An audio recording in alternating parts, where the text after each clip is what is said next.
Let me tell you something, brother.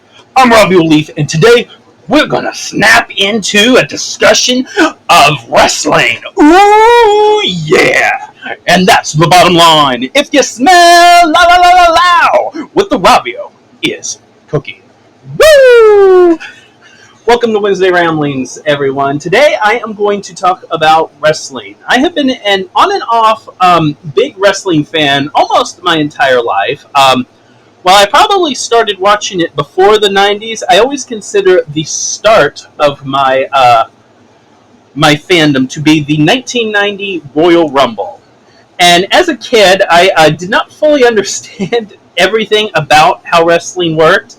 I remember that year that Hulk Hogan lost the World Championship to the Ultimate Warrior, who I was never actually a fan of. And being a big Hogan fan, I was furious. And I didn't understand how he could possibly lose the title. Because in my mind, winning the Royal Rumble meant you were the world champion for like a year. I considered it similar to the World Series, I guess. But growing up, I had a lot of favorites. Hulk Hogan was one of them. Probably my biggest favorite was the Big Boss Man. I remember I got so nervous. Anytime he stepped into the ring, I was terrified of him losing. And it was weird because even as a kid, I had these weird conflicted feelings. I knew wrestling was scripted. Like, I knew they weren't actually trying to hurt each other. And yet, certain guys still terrified me. The earthquake, his big earthquake splash, I hated that thing. I was always afraid he was going to kill someone, even though I knew he wasn't trying to hurt him. I remember one time seeing the Big Boss Man take that move, and it just terrified me. But as a kid, used to watch wrestling whenever I could. I can't exactly remember when Raw came on. I'm pretty sure that I was aware of it becoming new. Like, I don't think it was something that was always on or anything. But I can't remember the beginning of it that well. But as a kid, still, I would watch what I could. I think before Raw, there was like Saturday night main event, and I would also go to the video stores, whether it was Blockbuster or Video Warehouse or just some local chains, and I'd rent some of the old pay-per-views, which weren't common back then. There's a pay-per-view basically every month now in each of the major companies. But back then, pay-per-views were pretty freaking rare.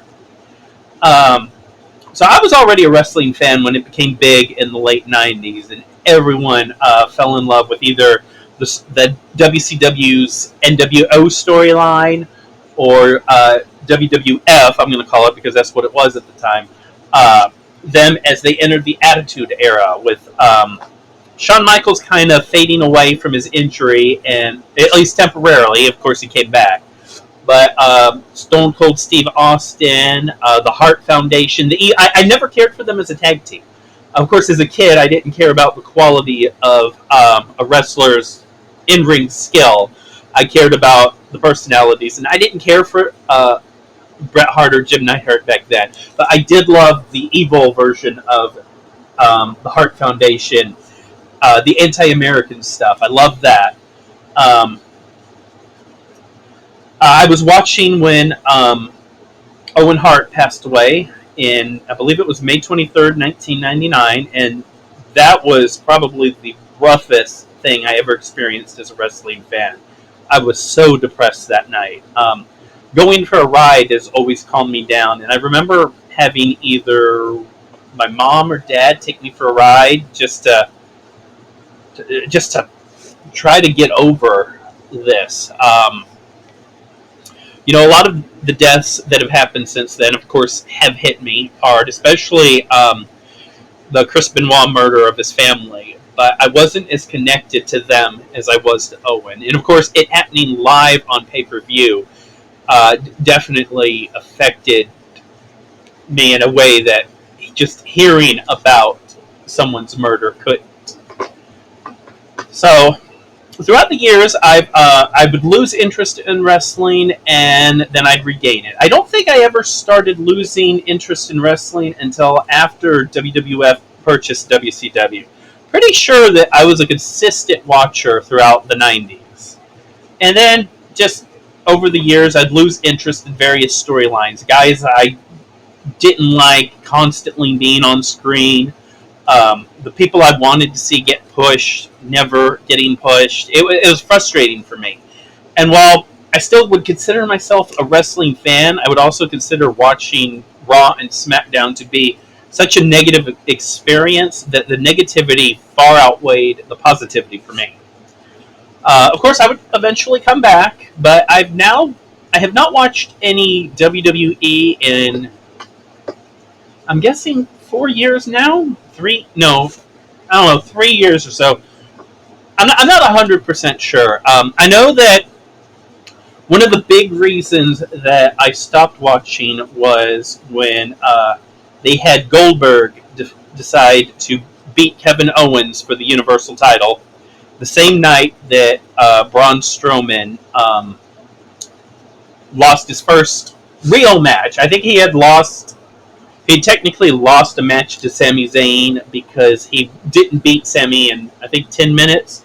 But the first time he was actually truly defeated was against Roman Reigns, who WWE was pushing to the moon. And I feel like WWE is really bad about wasting potential. Like the Rusev win streak, they threw away on John Cena, who was already a huge star and did not need the rub. The Undertaker streak, completely wasted by throwing it away against Brock Lesnar. And then, of course, Strowman losing to Roman Reigns, who had already done so much by this point that it was just a bad decision, and it just completely turned me off wrestling. Well, not wrestling, but WWE. And I did briefly come back for a while back in, I think it was, it had to be 2019 when Kofi Kingston won the title. But then when they again threw that away to have him squashed by Brock Lesnar, that was the last time I actually sat down and watched WWE for more than 15 minutes or so. I did for a while start watching AEW when it debuted, but unfortunately, after a few months, we wound up getting rid of cable. And I'm not a big TV person. There's a few things that I will watch, but not that much. And I don't have the TV running in the background all the time like some people do. I will sit and watch a specific thing, and when it's over, I'm done. I don't want anything to do with TV for a bit. So there just was no reason for me to keep cable. And so I do still tend to keep up with a bit of what happens in both companies. Even when I'm not watching, I still manage to try to keep up. I don't do so as religiously as I used to. I used to check news or wrestling websites daily to see what was happening. Not so much anymore. But yeah, that's kind of my history, I guess, with the big major federations. Of course, in 2019, I actually started attending some local wrestling shows. I had done that before as a child, but I kind of lost interest in the early 2000s because a lot of the audience loved to use anti-gay slurs towards the wrestlers, and it bothered me so much that I just did not want to be around them. And then a buddy of mine informed me about a local show that was running an event at a bar about 25 miles from me. And so I went to that, and I kind of fell in love with this was GIPW's second show. And so that actually got me into other events, such as AWN, WrestleMerica, some local companies. And so for about a year, I attended pretty regularly, and I stopped in 2020 because of COVID. And when they started up 6 months later, however long it was, I didn't return. Not because I wasn't interested, but because I'm just not super comfortable in being around a lot of people anymore. I'm a caregiver for my father who has respiratory issues, so I have no interest in being around a lot of people, especially people I don't know. I don't want to bring something back and give it to him. Not just COVID, but like the flu or just minor stuff. He has enough trouble breathing as it is, so I'm uncomfortable getting back into that situation. I'm thinking about maybe starting up again in September and just kind of not September in the summertime, um, and double masking. But of course, that's it's still no guarantee. So I'm not firmly set on that, but I'm thinking about maybe starting to take in some shows again pretty soon.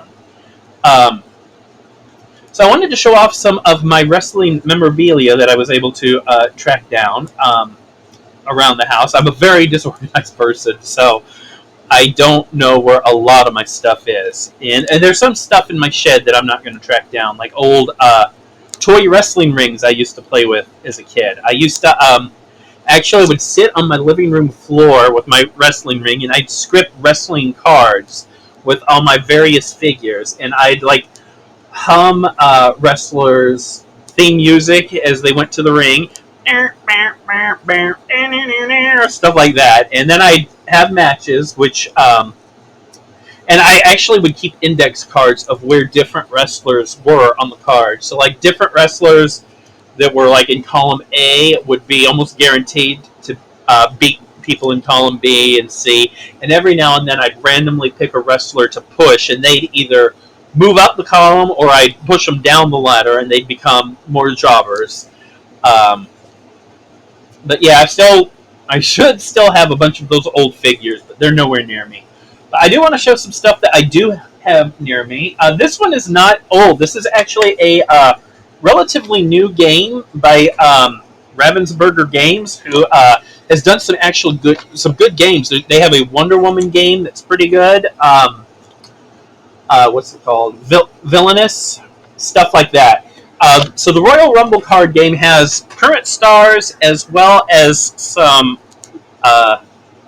classics such as Jake Roberts and The Undertaker, Andre the Giant. So that's actually a pretty good game. I have these two action figures that are super old, and I've been hanging on my wall, so they kind of got spider webs all over them, and the box is faded in spots. But here, as a kid, one of my favorite gimmicks was Akeem, the African Dream. Sorry for the glare from the lights. As well as Bam Bam Bigelow. I also have Kamala somewhere, but I have somehow misplaced it, so I can't show that off. Speaking of Kamala, that reminds me of a local independent show I went to in Warner Robins back when I was in either the 5th or 6th grade. I remember me and my parents took me and my best friend at the time to a show, and Kamala was going to wrestle Abdullah the Butcher. And while we were sitting there, Mom struck up a conversation with these two ladies, and and the ladies told us that they had seen Abdullah and Kamala before, and that they got pretty wild. They might go after people in the audience or stuff like that. So when they wrestled and they started coming our way, me and my friend at the time, we panicked and ran. And then, funnily enough, after the show, when we were leaving, the two women that we who had told us that Abdullah or Kamala might hurt people in the audience, we saw them leaving with Kamala. So that was a fun story I wanted to share. I have these. I want to think these cups come from. I think they were released in about 2011 or so. Some Slurpee cups from 7-Eleven. I've got two of them. The Miz, as you can read, as well as a bigger one I was able to get of Randy Orton. They also had straws that had these little figures on them, but I've misplaced those. And I've also got a little bit of memorabilia from local shows. Oh, before I get into that, I also wanted to show I think this was also from probably about 2011. I don't remember exactly, but when Impact Wrestling, then known as TNA, came to my area, I got this picture with AJ Styles and Jeff Jarrett. So I thought I'd show that off as well. And then I've also got some local stuff. You may have seen quite a few of my shirts are from local talent. The one I'm wearing today is Tyreek Robinson, the Ultimate Pusher, who portrays a awful guy, but is not. Don't tell him I said that. When I was going through a rough time, he actually hooked me up with tickets to Impact Wrestling a couple of years ago, which turned out to be Tessa Blanchard's last match with the company. Didn't know it at the time. And that was also the last wrestling show that I attended. A few other things. I have money issues, so I've never been able to get as much merchandise and support the guys as much as I would like. But a friend of mine has gifted me with a few things. One of the things he's gifted me with is this Bryce Cannon frat paddle that he uses to knock his opponents out because he can't win a match cleanly. Speaking of him, I want to share a story about him and one other guy. Bryce has been one of my favorite villains. I always take to the bad guys in the shows. He was the first one who I actually knew recognized me. He addressed me a few times at the shows, and his first time at GIPW actually yelled out and cussed at me and called me by name. So to a lot of people that probably doesn't mean much, but it meant a world to me as someone who's always kind of felt like he's very easily forgettable to people. My buddy also sent me some of the GIPW cards from this indie supercard game. I've never played it, so I'm not familiar with it. But so I've got these GIPW cards I'd share, including a signed one from Bryce Cannon. And then we've also got Austin Towers, one of the best big men in the game. Most people can't say that the first instant I saw them wrestle, they impressed me, and Austin Towers did. We've also got D-Money, who I challenged to a match, and he acted like he was going to accept, but then chickened out, as he does. We've got Aaron Black, the current GIPW champion, and who, in my opinion, should have won it a long time ago, in a match where he did mention me as well. He called out to me and said, he said something like, "Is this enough killer instinct?" I'd been saying that I didn't think he had enough killer instinct to defeat Skrilla the Great, who he was wrestling at the time. Here is Sean Angelo Montana. I didn't get to see him a whole lot before COVID happened. But he's very inspired by Chris Benoit, and I believe he also uses the Texas Cloverleaf like Dean Malenko. We've got Scratch Corey Savior and Voodoo Jack, a tag team who wrestled for GIPW. I'm not sure if they still do. And of course, there's also Alex Chase, who was wrestling with GIPW when I started attending, but is now the general manager for the show. And so one other story I wanted to share is I referenced him earlier, and unfortunately I don't have any of his memorabilia, which sucks. But I wanted to reference Skrilla the Great. Skrilla actually really made my year, I'd say, a couple of years ago when he actually let me be a brief part of the show.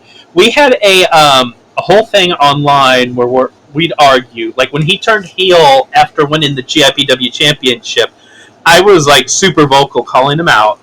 And so in January of 2020, at the show, he sent his I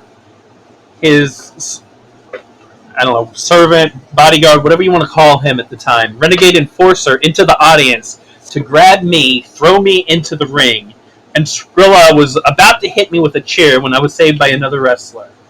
And I just wanted to share that story because even though I don't have any memorabilia of his, I will always be grateful for that chance to be part of a show. That was like amazing for me. I was so excited. I was trying to get friends to go without kind of like spoiling that I was gonna get to play a little part.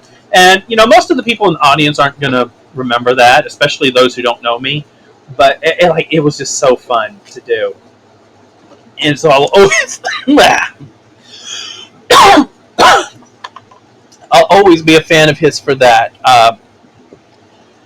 And I guess that's going to do it for now. I feel like I had a few other stories I wanted to share that I can't, off the top of my head, remember. I do remember a story from back. I want to think. Well, I mean, obviously, it was in the '90s. I don't have it anymore because I can't keep track of stuff. But at a local show, it was a WCW show, but it was held locally. I think it was Brian Pillman broke a crutch over someone's either head or back or something, and I actually left home with the armpit, that you rest your armpit on, that part of the crutch. So I remember that, and I also got to meet a few wrestlers. I kind of wish, in some ways, I wish my parents hadn't done this. Simply because I know wrestlers need their time off when they're away from the shows. But I did get to meet at their hotel Hulk Hogan and the Road Warriors / Legion of Doom. We asked for their autographs, and Hogan didn't want to give it to me, but the Road Warriors kind of pressured him into it. And we also saw Ted DiBiase, who told me I needed to go home and go to bed. We saw Sherry Martel drop a tray of like wine glasses, and I got Undertaker's autograph way before he was a huge star. He was wrestling as the Undertaker at the time, but it was pretty new, and I'm pretty sure this was before he even beat Hogan for the world title. And I think it was it Taboo Tuesday where he did that. I can't remember for sure, but it was very early in the Undertaker persona, I should say. Obviously, he'd wrestled for years before that. And I remember one time Larry Zbyszko, who was not a heel, actually treating me like crap when I was a kid. But yeah, I guess that's it for today. Make sure you like and subscribe and tune in next time. Next week's Wednesday Ramblings, I'm actually going to be discussing the show Wednesday that just came out, based off the Addams Family. So make sure you tune in for that. I'm Robbie O'Leaf, and I am Robbie O'Levy.